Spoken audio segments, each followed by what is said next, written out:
안녕하세요. 조금 늦게 시작했네요. 첫 번째 유인물로 이제 진행을 하실 거예요. 네.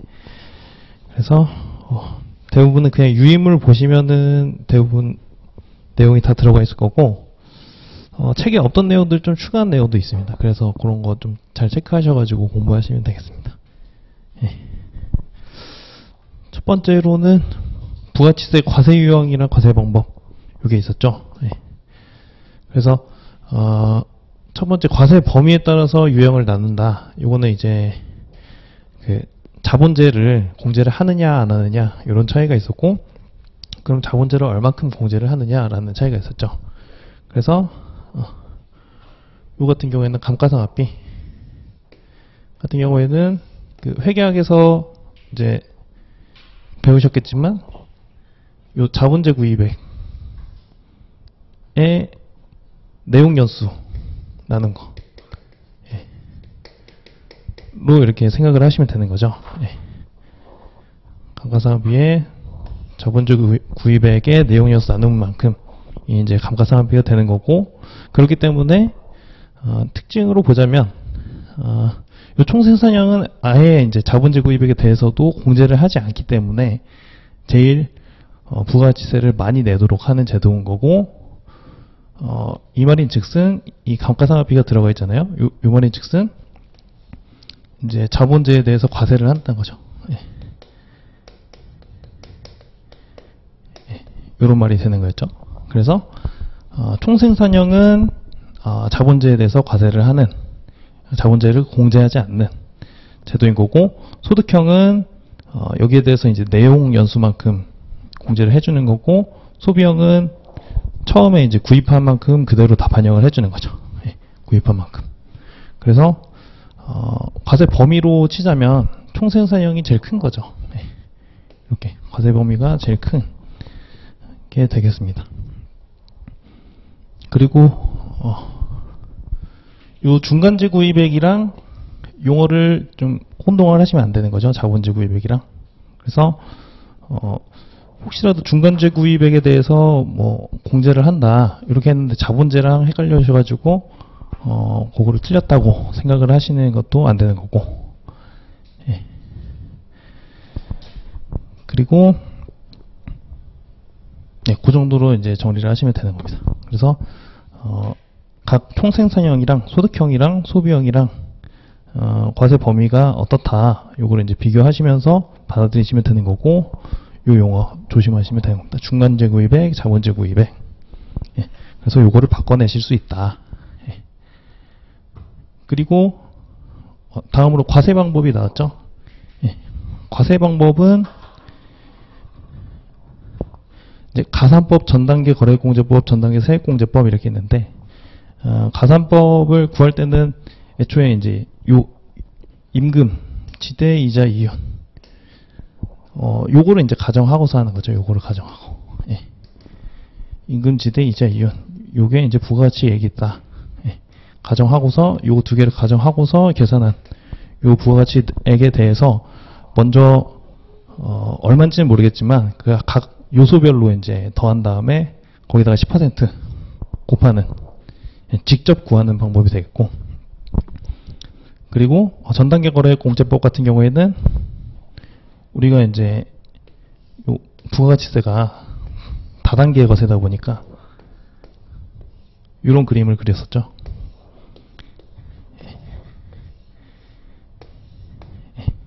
이런 그림을 그렸었는데, 이렇게 요 거래액에 대해서 요 거래액에 대해서 10%를 곱하는 거죠. 요 거래액에 대해서 10%, 요 거래액에 대해서 10%. 이게 이제 전단계 거래액 공제법이 되는 거고, 거래액. 그리고 전단계 세액 공제법 같은 경우에는 일단 곱해놓고,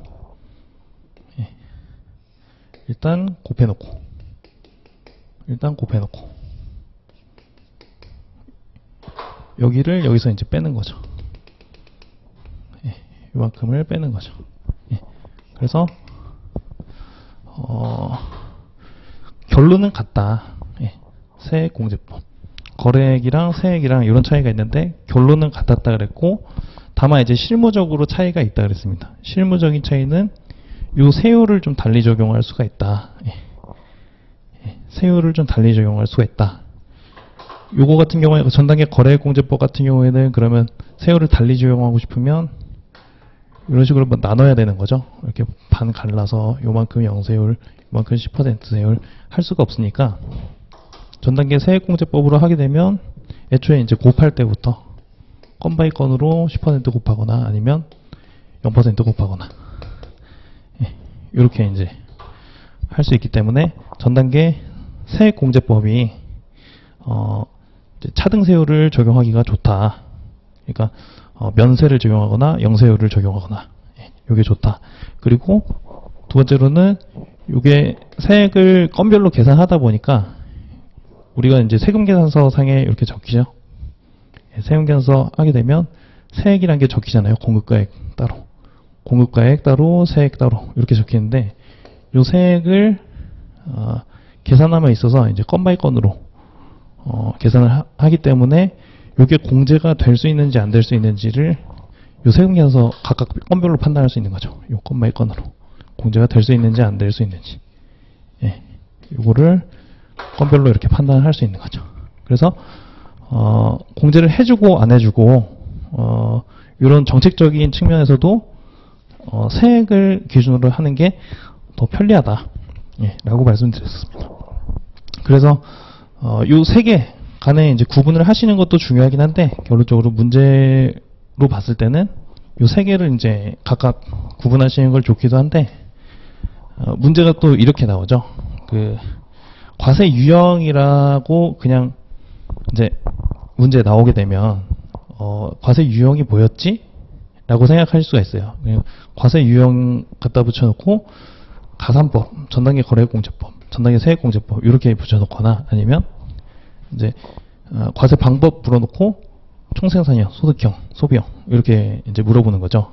그걸 헷갈리지 않기 위해서는 이제 과세 유형은 과세 범위에 따라, 그리고 이제 과세 방법은 계산 방식에 따라 이렇게 이제 외우시는 게 가장 좋습니다. 그래서 뭐 제일 좋은 거는 여기 과세 방법, 계산 방법, 계산 방법 이렇게 맞춰가지고 외우시고 나머지 이제 유형은 범위에 따라 나누는 거다라고 하시고 그렇게 이제 생각을 하시면 되겠습니다. 그래서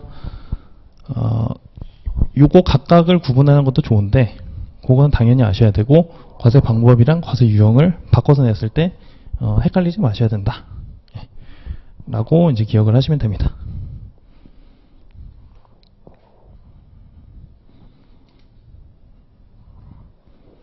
다음으로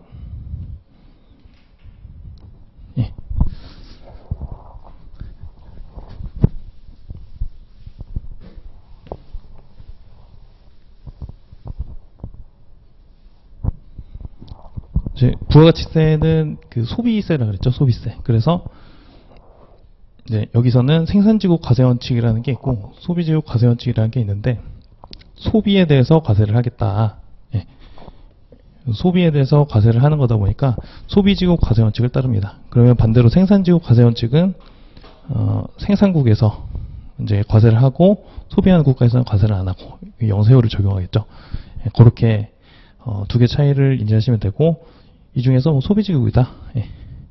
그거는 기억을 하실 겁니다. 그리고 그 외 특징이 이렇게 나와 있는데 여기서는 간단하게 납되는데 지금 프린트물 1페이지 보시게 되면 간접 소비세다, 단일 비례 세율이다, 다단계 과세다, 단단계 과세다, 과세 표준이다 이렇게 문제에서 나오는 용어들을 좀 정리를 해놨어요. 아무래도 용어가 생소할 수 있으니까 한 번씩 이제 보시게 되면 먼저 간접 소비세, 간접세랑 소비세가 이제 결합된 말인데 간접세는 뭐냐? 간접세는 이제 요 부가가치세의 납세 의무자가 누구죠? 납세 의무. 납세 의무는 이제 대부분 사업자. 이제 수입하는 자는 뭐 본인이 이제 소비하기도 하니까 일단 제외를 시켜놓고 그러면 이거 부담하는 사람은 누구죠? 부담하는 사람은 요거 이제 소비자가 부담을 하죠. 부담자.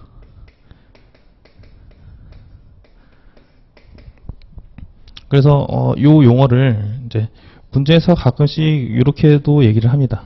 이게 뭐 실질이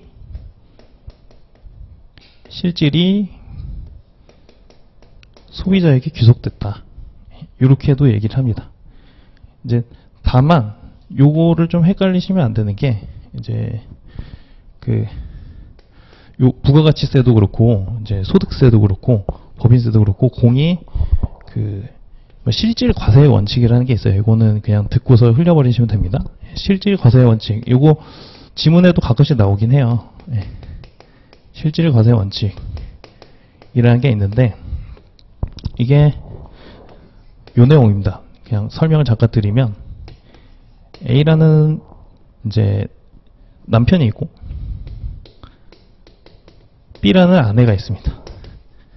예. B라는 아내가 있는데 부부관계잖아요. 그죠? 그러면은 이 부부관계는 경제적으로는 거의 공동체죠. 예. 경제적으로 거의 공동체잖아요. 그래서 남편이 요 아내 명의로 사업체를 하나 차려주는 거죠. 사업체. 그러면은 요건 남편 명의의 사업일까요? 아내 명의의 사업일까요? 그리고 납세 의무자는 남편에게 지울까요? 아내에게 지울까요? 라는 문제가 생기는 거죠. 사업자 등록증을 이때는 보게 되면 이제 사업자 등록증이 나올 거 아니에요? 그러면은 그 이름이 누가 적혀 있을까요? 이 경우는 아내가 적혀 있죠. 예, 근데 아내가 보통 적혀 있는데 요 남편이 실제로 운영을 하는 거죠, 다. 뭐 생각보다 그런 분들이 많습니다. 예. 그래서 남편이 다 운영을 하시고 뭐 돈 관리 같은 것도 남편이 하시고 의사결정도 다 남편이 하시고 하게 되면 실질적으로는 그냥 명의만 빌려줬다 보니 남편께서 하시는 거니까 이제 세무서에서 전화가 오는 거죠, 아내분한테. 아내는 이 사실을 만약에 모르고 있었다라고 치면 뭐 아내가 아닐 수도 있어요. 예. 모르고 있었다라고 치면 이제 전화를 받을 거 아니에요. 예. 전화를 받았는데 그런 사업을 하는 적이 없다라고 하면 세무서에서는 요 남편한테 이제 부과를 한다는 거죠. 저는 그런 적이 없는데요. 뭐 혹시 남편분한테 여쭤보시겠어요? 했는데 남편분이 알고 보니까 그 사업을 했다라고 하면은 뭐 세무서에 연락을 하겠죠? 아내분께서. 그러면은 저희 남편이 했다네요. 근데 뭐 둘이 이제 사실상 별걸 하고 있고 사이도 엄청 안 좋고 네가 내냐 내가 내냐 이렇게 싸우는 상황이라 그러면 실제적으로는 남편이 내셔야 된다는 거죠. 그리고 이제 명의를 이제 빌려준 거잖아요. 예, 명의 이장이니까 거기에 대한 가산세도 낼 수 있냐 없냐, 예, 이런 문제가 생기는 거죠. 예, 그래서 본세도 남편이 내고 이런 경우에 가산세도 남편이 내는데 이런 경우에는 이제 부부간에는 부가가치세에서는 다만 명의를 빌려준 거에 대해서 부부간에는 묻지 않는다, 가산세를. 예, 그런 거는 예외가 있는 거죠. 그래서 기본적으로는 요 실질과세 원칙이라는 게 실질 귀속죄라는 용어가 나와요. 예, 거기서 의미하는 바는 이런 걸 의미하는 건데 이제 요 지문에 낼 때 부담자가 이제 소비자이기 때문에 실질 귀속은 소비자에다 이렇게도 내긴 합니다.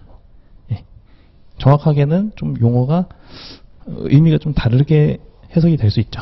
예, 그렇지만 이제 시험 문제 나오면 그렇게 그냥 스무스하게 받아들이고서 푸시면 된다. 예, 그래서 간접세라는 것은 아까 전에 이제 설명드렸듯이 납세 의무자랑 그 부담하는 사람이 다르다라는 말인 거고, 소비세는 아까 전에 이제 소비지구 과세원칙 설명드렸고, 예, 같이 설명드린 거였고, 그리고 두 번째 이제 단일 비율의 세율 이렇게 되어 있는데, 단일은 알겠죠? 예. 단일은 그냥 세율이 하나로 정해져 있다라는 게 이제 얘기하는 거고, 개별 서비스 같은 경우는 다 이렇게 다르잖아요. 과세 물건별로. 근데 단일은 그냥 여기 10% 이렇게 적용이 되어 있는 거고, 비례세율은 뭐냐 하면 이제 그 가격에 이제 비례해가지고, 예. 그러니까 가격이 될 수도 있고, 과세 표준이죠, 과세 표준. 정확히 얘기하면. 부가가치세 과세 표준은 가격이지만 뭐 개별 서비스 같은 경우는 이제 그 양이 될 수도 있으니까. 예. 그래서 과세 표준이라고 정확하게 얘기하고 여기에 대해서 비례해가지고 몇 퍼센트 이렇게 떼는 게 그 비례세율이라고 하는 겁니다. 비례세율. 그래서 과세 표준에 상관없이 일정한 비율을 과세하는 거다. 예, 비례세. 그러면은 비례세가 아니라 다른 게 뭐가 있죠? 예, 종합소득세 이제 내시면 나중에 이제 개업을 하시면 종합소득세 내실 거잖아요, 그죠? 예, 내시면은 이렇게 올라가는 거, 예, 이렇게 올라가게 돼 있죠. 벌이에 따라서. 그래서 실질적으로 요만큼 이제 세금을 내시다가 쭉 세금을 내시는 겁니다. 근데 갑자기 이제 세금이 1 벌다가 2 벌었는데 세금이 기하급수적으로 늘었잖아요. 예, 요거를 이제 누진 세율이다. 예, 누진적이다. 이렇게 이제 얘기를 하시죠. 예, 그렇게 이제 설명을 드린 거고, 예, 그래서 부가가치세는 단일 세율의 비례 세율이다. 단일 비례 세율이다. 예, 이렇게 나오면 맞는 질문이 되는 겁니다.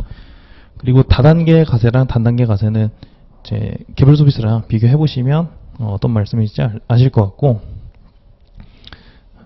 과세 표준은 과세 표준이라는 용어보다는 이제 종가세라는 용어가 좀 생소하실까봐 이제 넣어놨습니다. 종가세는 그 물품 가격에 이제 부과를 하는 거고, 물품 가격 이꼴 과세 표준이 되는 거죠. 예. 그리고 종량세라는 게 이제 반대말이 있죠. 그거는 개별 소비세에서 보셨듯이 뭐 휘발유 몇 리터당, 뭐 몇 킬로당, 뭐 이런 식으로 돼 있죠. 그래서 그런 거를 이제 종가세, 종량세, 예, 이렇게 비교를 하셔서 문제를 푸시면 되는 겁니다. 그래서 먼저 첫 번째 유형은 이렇게 이제 설명을 드렸고, 그럼 당연히 이제 부가가치세가 우리나라는 어떻느냐, 다른 나라에 비해서 어떻느냐, 뭐 어떤 특징을 가지고 있느냐, 요거를 이제 물어보는 문제가 나옵니다. 그래서 그 다음 페이지 보시게 되면, 예, 부가가치세 과세 유형에 대한 설명으로 옳은 것은 이렇게 나와 있죠. 예, 그래서 1번 보시게 되면 총생산형은 예, 중간재 구입액에 대해서도 과세하는 유형이다. 자칫하면은 이제 중간재 구입액이랑 자본재 구입액이랑 헷갈릴 수가 있는 거죠. 그래서 중간재 구입액이라는 얘기가 어떤 거다, 이런 거 이제 기억하시면 되고, 두 번째, 예, 소득형은 자본재 구입액에 대해서도 이를 과세해야 하는 유형이다. 예, 소득형은 아까 전에 자본재 구입액을 공제를 했었나요, 안 했었나요? 예, 공제를 결국에 하긴 했었죠. 감가상각비만큼 공제를 해서 그렇지. 예, 그래서 예, 요 감가상각비, 요게 아까 전에 말씀드렸지만 자본재 구입액의 내용형 수였다. 예, 이렇게 기억을 하시면 자본재 구입에 대해서 공제를 했다. 공제를 했다는 건 과세 범위에서 제외를 시키는 거다. 예, 이렇게 예, 걸러내시면 되겠고, 그리고 3번, 소비형이 소득형에 비해서 부가가치세 과세 범위가 넓다. 이것도 과세 유형에 관한 문제인데, 소비형 같은 경우에는 얼마큼 공제를 했었나요? 자본재 구입액은 당연히 공제를 하긴 하는데, 소비형은 아예 싹 다 공제를 하죠. 예, 그리고 소득형은 내용연수만큼 공제를 아까 전에 2번에서 봤듯이 하는데, 소비형이 그럼 과세 범위가 넓나요? 과세 범위가 소비형이 넓을까요? 아니면 클까요? 아니면 같을까요? 결론적으로는 같긴 하겠죠. 전기간에 걸치게 되면. 아니면은 최소한 예, 소비형이 소득형에 비해서 부가가치세 과세 범위가 작겠죠. 최소한. 예. 지금 당장은 작잖아요. 예. 같거나 작다. 예, 이렇게 생각을 하시면 되겠고, 소비형이 더 넓다고 했으니까 이거는 틀린 질문이 됩니다. 그리고 4번, 예, 투자 촉진을 위한 제도로는 소비형이 소득형에 비해 적합하다. 예, 그래서 우리나라 부가치세는 이 셋 중에서 뭐를 채택하고 있다 그랬죠? 소비형을 채택하고 있다 그랬고, 소비형은 우리가 만약에 1억 원짜리 건물을 산다 그러면 1,000만 원 정도는 이제 나라에서 그냥 환급을 해주는 거다. 이렇게 이제 얘기를 했습니다. 그래서 분양 같은 거 이제 뭐 나중에 개업을 하시면은 보통 어디서 하시나요? 뭐 지식수산센터 이런 데 하시나요? 아직 거기까지는 잘 모르시나요? 아마 이제 뭐 고르시게 되면 뭐 상가를 가느니 오피스텔을 가느니 아니면 업무시설 뭐 이렇게 가느니 지산은 이제 공장형이거든요. 아파트형 공장이라 하는데 뭐 그렇게 이제 고르시게 될 텐데 이제 뭐 분양을 받으실 수도 있겠죠. 예. 분양을 받으시게 되면은 뭐 처음부터 하는 얘기가 그겁니다. 예. 부가가치세 환급 받으시니까 얼마만큼은 나라에서 주는 거다. 뭐 이런 식으로 얘기를 하는 게 요거죠. 예. 그래서 그거랑 관련지어서 10% 정도는 나라에서 주는구나. 소비형이다. 예. 이렇게 이제 생각을 하시면 되는 거죠. 그리고 5번 보시게 되면 가산법은 부가가치액을 직접 구하는 과세 유형이다. 예. 과세 유형이다가 이제 틀린 거죠. 이게 조심해야 되는 포인트인 거죠. 예. 과세 유형은 과세 범위와 이제 관련이 되어 있다 그랬습니다. 예. 근데 과세 자칫하면 이거 다 맞는 말 같잖아요. 가산법은 부가가치액을 직접 구하지. 하고서 이제 맞다고 넘어갈 수도 있는데 그게 아니라 이제 과세 범위에 관한 거니까 과세 범위가 아니라 이제 과세 계산 방법에 관한 거니까 과세 방법에 관한 거다. 이렇게 이제 거르고 넘어가시면 되는 겁니다. 예, 그래서 답은 4번이 되겠습니다. 예, 이런 식으로 이제 나올 수가 있는 거예요. 예, 함정이란 함정은 이 정도로 팔 수가 있겠다.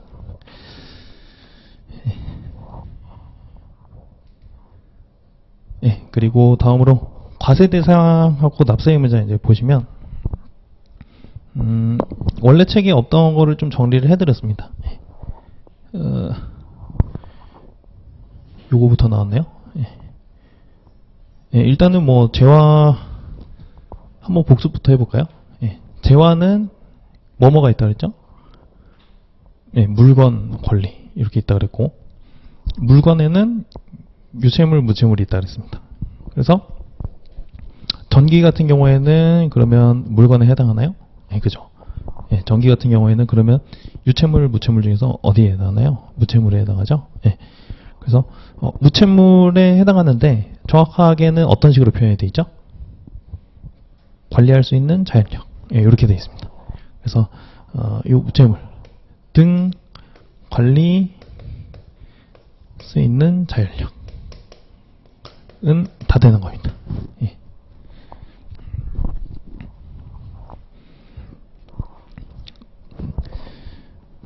그리고 유채물 같은 경우에는 뭐 흔히 이제 재화라고 얘기하는 것들은 다 들어가 있는 거고 조금 더 이제 들어가 보면 요 물건하고 권리 이렇게 있잖아요. 예, 물건하고 권리 같은 경우에는 요거 관세법에서 수입이 있나요? 요게 과세를 하나요? 뭐 저는 잘 모르는데 그쵸. 예, 더 잘 아실 것 같아가지고 여쭤봤는데 결론은 요거 하나만으로는 과세가 안 되는 거잖아요. 그죠. 예, 과세법상 수입이 되지가 않습니다. 예. 그리고 요 물건 같은 경우에 예. 물건은 당연히 되죠. 예. 그 관세 이제 품목 분류표 다 있으니까 그죠. 그래서 요거는 따로 과세가 될 수가 없다. 물건은 된다. 여기서 발생하는 문제가 어떤 게 있었죠? 여기는 개별적으로 수입이라는 게 존재할 수가 없고 여기에 대해서는 수입이라는 게 존재하죠. 예.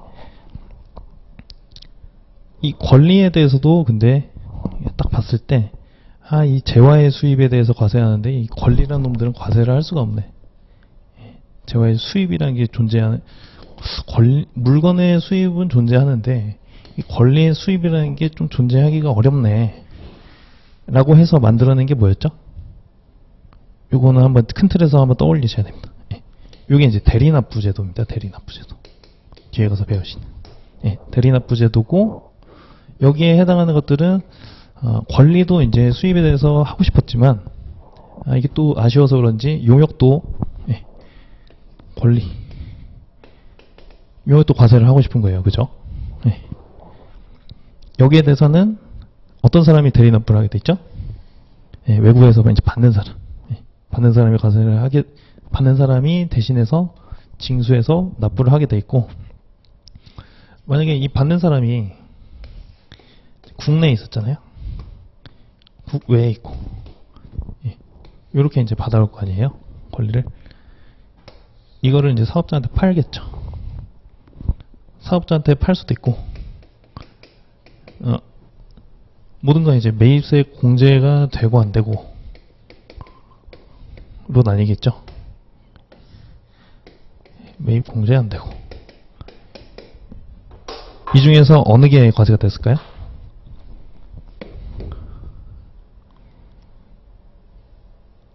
이렇게 매입 공제가 안 되는 거. 왜냐하면 매입 공제가 되면 여기서는 부가치세를 내셔야 되고, 예, 여기서는 받아서 내셔야 되는 거잖아요.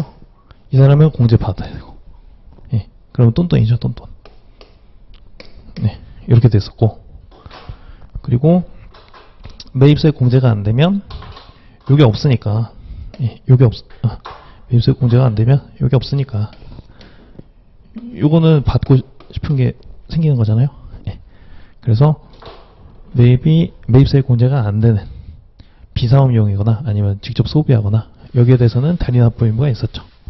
예, 그거랑 좀 관련을 지어가지고 생각하시면 되는 겁니다. 저렇게 분류가 돼 있다. 재화는 물건과 권리로 돼 있고, 물건에 대해서는 수입이라는 게 대부분 관세법상 존재가 하는데, 이제 권리에 대해서는 개별적으로 관세를 부과하지 못하다 보니까, 수입을 정의하지 못하다 보니까 대리납부 의무라는 것도 생긴다. 예. 예. 그래서 그게 이제 뒤에서도 나오실 거고, 예, 또 설명을 드릴 겁니다. 예, 그리고 다시 돌아와가지고 이제 재화라는 것에 대해서 이제 이렇게 분류를 했는데, 이 권리라는 게 어디까지가 그러면은 재화야라고 이제 돼 있는 게 밑에 이제 있는 거죠. 이것도 책에 없는 내용이니까 한번 보시게 되면, 예, 일단 재화는 재산적 가치를 지녀야 됩니다. 예, 그 정의에 의해서. 재산적 가치가 있는으로 시작해가지고 물건과 권리로 돼 있잖아요.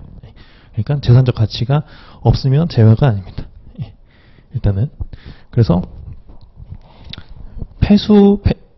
매연, 폐기물 이런 것들은 재화가 아니고, 그리고 권리 중에서 뭐 화폐, 대용증권, 유가증권 이런 것도 권리긴 하잖아요. 어떻게 보면 권리인데, 뭐 어음, 수표, 주식, 사채 이런 것들이 이제 예시로 있는데, 이런 것들은 재화가 아닌 것으로, 예, 그렇게 하고 있습니다. 재화가 아닙니다. 화폐 대용증권이랑 유가증권은 그냥 지불수단일 뿐이지, 예, 재화는 될 수가 없다. 그리고 그 다음으로 이제 좀 비슷한 것들이 있는데, 뭐 증권이라고 돼 있으니까 좀 비슷한 것들이 있는데, 재화가 되는 것들도 있죠. 예, 뭐 선화증권, 창고증권 이런 것들, 물건이랑 매칭이 되는 것들 있잖아요. 예, 물건이랑 매칭이 돼서 나중에 그 물건을 다시 받아올 수 있는 것들, 예, 임치되어 있는 것에 대한 권리, 예, 요거는 기본적으로는 재화가 맞습니다. 기본적으로는 재화가 맞는데, 이제 제외가 되어 있는 게 뒤에 가시면 좀 나오죠. 예, 특정 창고에 임치되어 있는 것들, 이런 것들은 정책적인 목적에 의해서, 예, 거래 활성화를 위해서 제외를 하고 있어요. 그래서 제외를 한 것 중에서도 또 하다 보니까 과세를 좀 해야 되겠다라는 것들은 다시 이제 재화의 범위에 넣고, 이런 것들이 있었죠. 예, 그렇게 뒷내용이랑 좀 생각을 해보시면서, 예, 넘어가시면 되겠습니다. 그래서 첫 번째 납세 의무자 요거를 아까 이제 말씀드렸던 거예요. 납세 의무자는 일단 사업자인 경우에는 재화 용역의 공급에 대해서 이제 과세를 하는 거고, 비사업자인 경우에는 수입에 대해서 과세를 하죠. 예, 수입에 대해서. 재화의 수입이니까 요렇게 해죠. 예, 재화의 수입 요만큼에 대해서 이제 과세를 하는 건데, 사업자는 그렇다고 이제 재화의 수입에 대해서 과세를 안 하는 건 아니고, 재화 용역의 공급이랑 사업자도 역시 재화의 수입에 대해서 과세를 합니다. 그죠? 예. 과세를 하는데,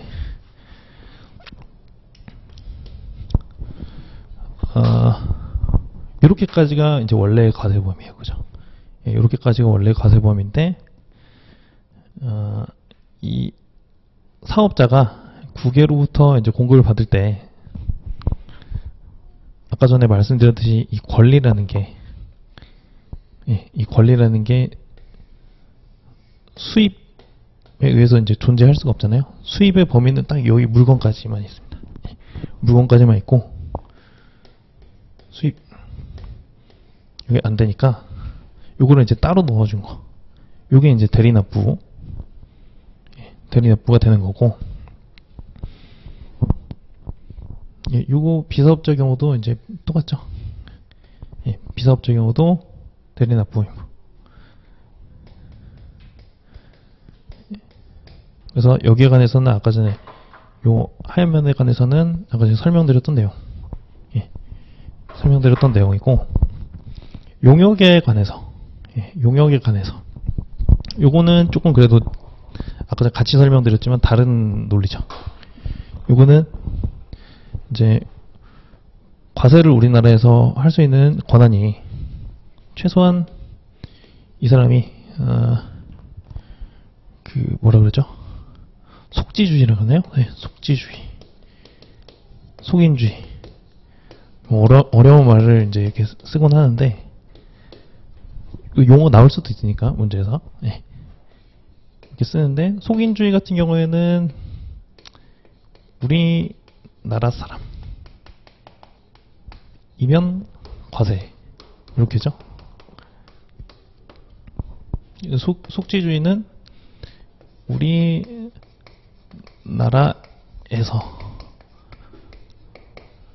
하면 뭐 물건,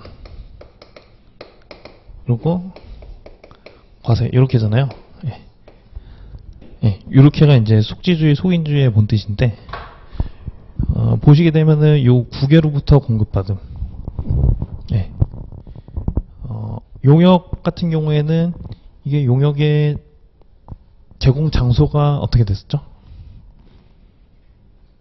용무가 이제 제공되는 장소, 아니면은 시설물 관리되는 사용되는 장소잖아요. 예. 근데 이 용역 같은 경우에는 그게 좀 구분하기 어렵단 말이죠. 예. 뭐 예시를 한번 써놔 볼까요? 여기다 메시지, 뭐 전송 용역, 뭐 이런 게 있더라고요. 예. 국외에서 뭔가 이제 전송을 해주는 것들, 국외에서 메시지를 전송해주고 이런 게 있는데, 서비스가 있는데, 이게 국외에서 이루어지는 부분, 국내에서 이루어지는 부분. 이렇게 국내에서는 뭐 휴대폰을 이렇게 보고서 이렇게 쳐다보고 있겠죠. 예, 쳐다보고 있겠죠.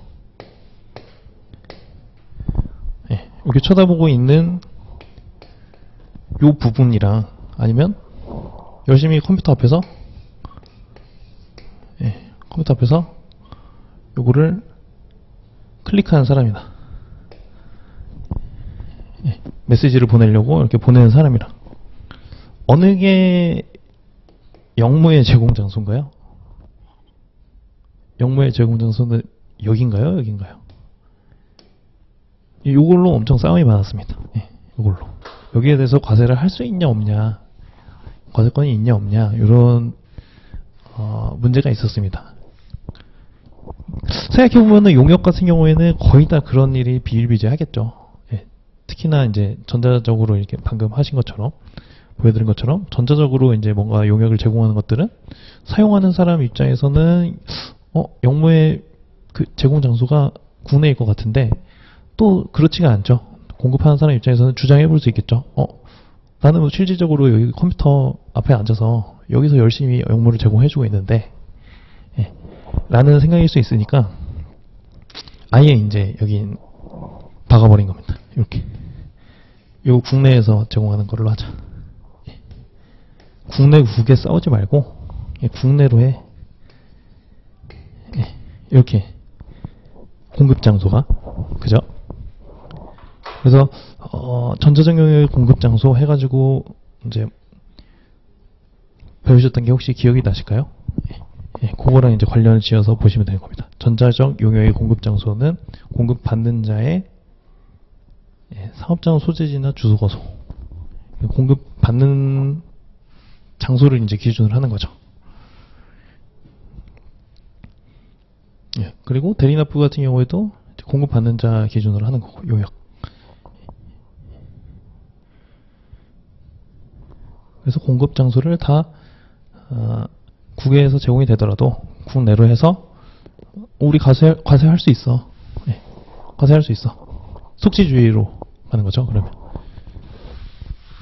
너네가 아무리 이제 외국에서 장사를 한다고 해봤자 국내에 공급하는 것들은 다 과세할 거야. 요거죠. 그래서 이렇게 좀 넓힌 겁니다. 요만큼. 대리납부 간편사업자. 심지어는 여기 용역 아까 전에 설명드렸던 부분은 그렇게 해서 넘어가는데, 심지어는 사업자 등록도 하라는 거죠. 이제 외국인한테. 자꾸 이게 대리납부가 잘 안 될 거 아니에요. 소비자들한테 대리해서 납부하라고 하기가 뭐하니까 잘 안 되는데, 전자적 용역 얼마나 시장이 커요. 예. 그러니까 여기에 대해서 과세를 하고 싶은 거죠. 근데 하려면 간편사업자 등록을 해라. 이렇게 되는 거죠. 이건 이제 조금 더 딥하게 들어가면 대리납부 안 하는 경우도 있었죠. 위탁 매매인 등 이렇게 기억나시죠? 그런 사람들을 통해서 이제 이 사람들이 공급을 하게 되면 그 위탁 매매인 등이 대리납부 의무자 대신에 공급한 것으로 본다. 납세 의무도 그 사람들이 지는 거죠.